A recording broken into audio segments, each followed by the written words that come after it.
Alrighty, ladies and gentlemen, it is time for us to have a discussion today about gacha revenue. Except this time, it's not going to be the usual suspects. I know you see Arknight's Enfield over here. No, this game is escaping the lashings today because the focus of our discussion is going to be the game directly on my... I'm sorry, it's like directions are messed up. Yeah, directly on this side over here. That's going to be Love and Deepspace. And by the title of the video, you probably guessed what this is going to be about. This is going to be about the boycott. And one thing that I said about this boycott was that I didn't actually believe that anything was going to happen. I thought that Love and Deepspace payers, right, were about as weak-willed as other gachas in the space, right? Like the Genshin Impact players, like the HSR players, like the ZZZ players, right? Where they're always like, oh, woe is me. Hoyoverse is power creeping the game again. Oh, no, they added a new path. Oh, lunar reaction, stellar superconduct. Like, right? And they're all like, oh, this is so predatory. I'm going to go quit the game until they fix this and stop doing this. And then they proceed to just not do that. Love and Deepspace players, ladies and gentlemen, have actually flipped the script. And it looks like gacha companies are going to have to be a bit more cautious, at least around girls or like femcells or whoever the fuck was like the result of this, because holy shit, bro,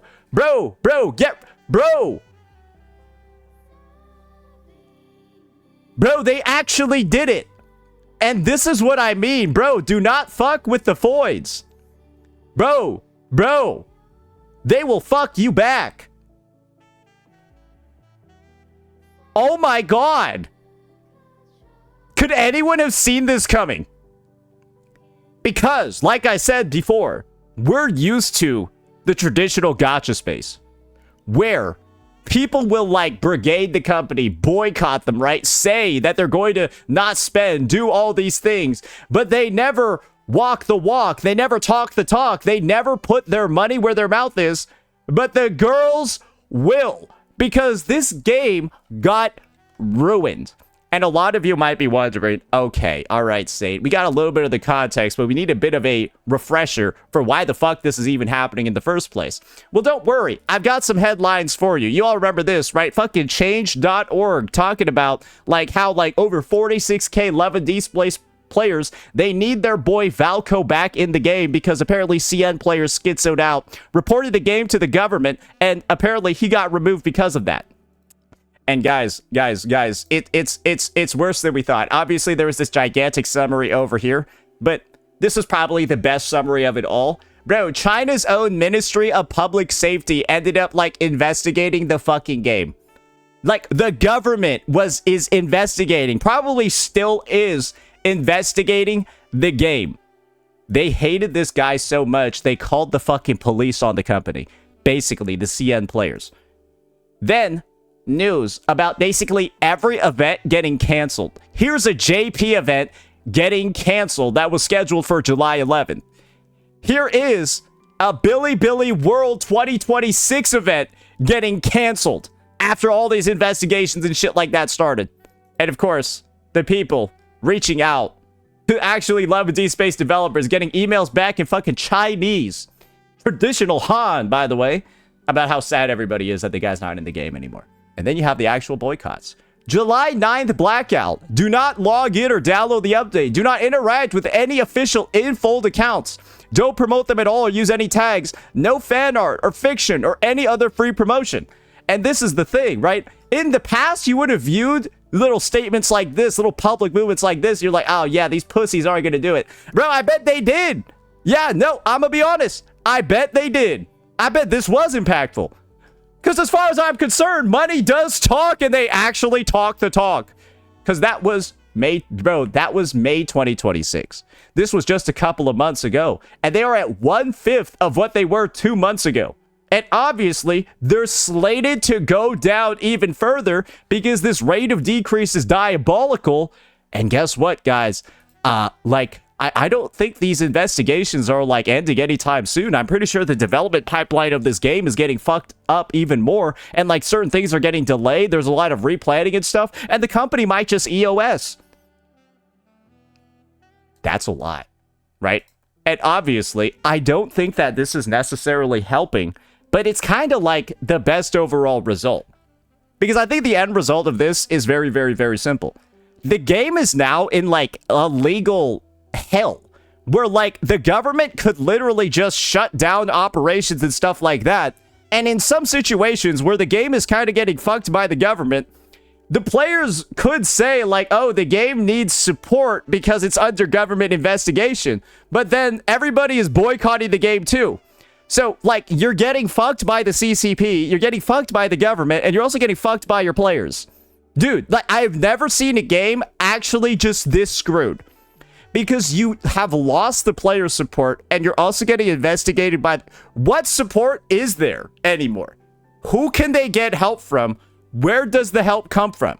What can they even do to recover from this? You don't have player support and you're getting investigated by like the fucking FBI equivalent in China, bro. Were they going to start appealing to like the gays? Like, bro, what can they do? And I think that this is the reality a lot of people are coming to. The game's probably going to die, and this is going to actually send an insane signal to every other gacha company out there. Your players can, on a dime, actually kill your game. Treat your players better, because if they all schizo out enough, the players themselves can kill your game. Because that's what happened. And when this is how the cookie is crumbling, right? I guess the reality is very simple. Some people are already in chat saying the Westerners have no power, but they do. This is a demonstration of the Westerner power. Money is the #1 thing that talks. And so both Western and CN players stop their spending at the same time. And guys, what's the way that this game gets through the government investigations? By having money, by having support, by having players spend money on the game despite these investigations occurring. But if players stop spending and then these investigations are going on, what is the end result of this game? It's dead. You have no support from anybody. If anything happens, you can't recover from it. And this was one of the biggest games. This, in a lot of gacha revenue lists, guys, it was literally the biggest game every month. And now, the biggest actual game, mobile revenue-wise, is on its death throes entirely because of its own community. I'm not going to be in a situation to say that, like, the lads developers have been, like, treating their community badly across the entire run of the game. I feel like the lads developers were, in a lot of ways, very, like, sort of community-oriented because they sort of knew that the bitches playing this game be kind of crazy, right? But that, so even when you're like treating your community well, I would assume, right, across a decent stretch of time, it takes this little for everything to change instantly. And I want to use a quote that I heard ever since that incident back in Venezuela, right? It's got to be like this as a LAS developer. You're like the president of Venezuela. One day you wake up and everything is gone. That's what this feels like over here. In like a short 24 to like 72 hours, everything in LADS was gone. Because if a game that was ranking and charting this high, had this much mind share, this much revenue, blah, blah, blah, so on and so forth, can just die in 72 hours, any of these games can die. This can happen to any of the gachas on here, just as long as the community actually knows what they're capable of. Because you're capable of making these companies lose 40 plus millions of dollars as long as you all think they deserve it. And there are plenty of games on here that we're all familiar with. We're being humbled by losing 40s, tens of millions of dollars in a month would lead to their games becoming a lot better, wouldn't they? If Genshin got humbled with a minus $40 million in a month, they'd probably do a lot to fix the game, right? If HSR did it, they probably fix the game. I don't think Kuro has done anything to deserve a drop like that, but there are other games on the market that have experienced those drops, right? The NTEs, for example, down at 10 million right now. The AKEs, for example, that are somehow down from last month, despite having a half anniversary this month.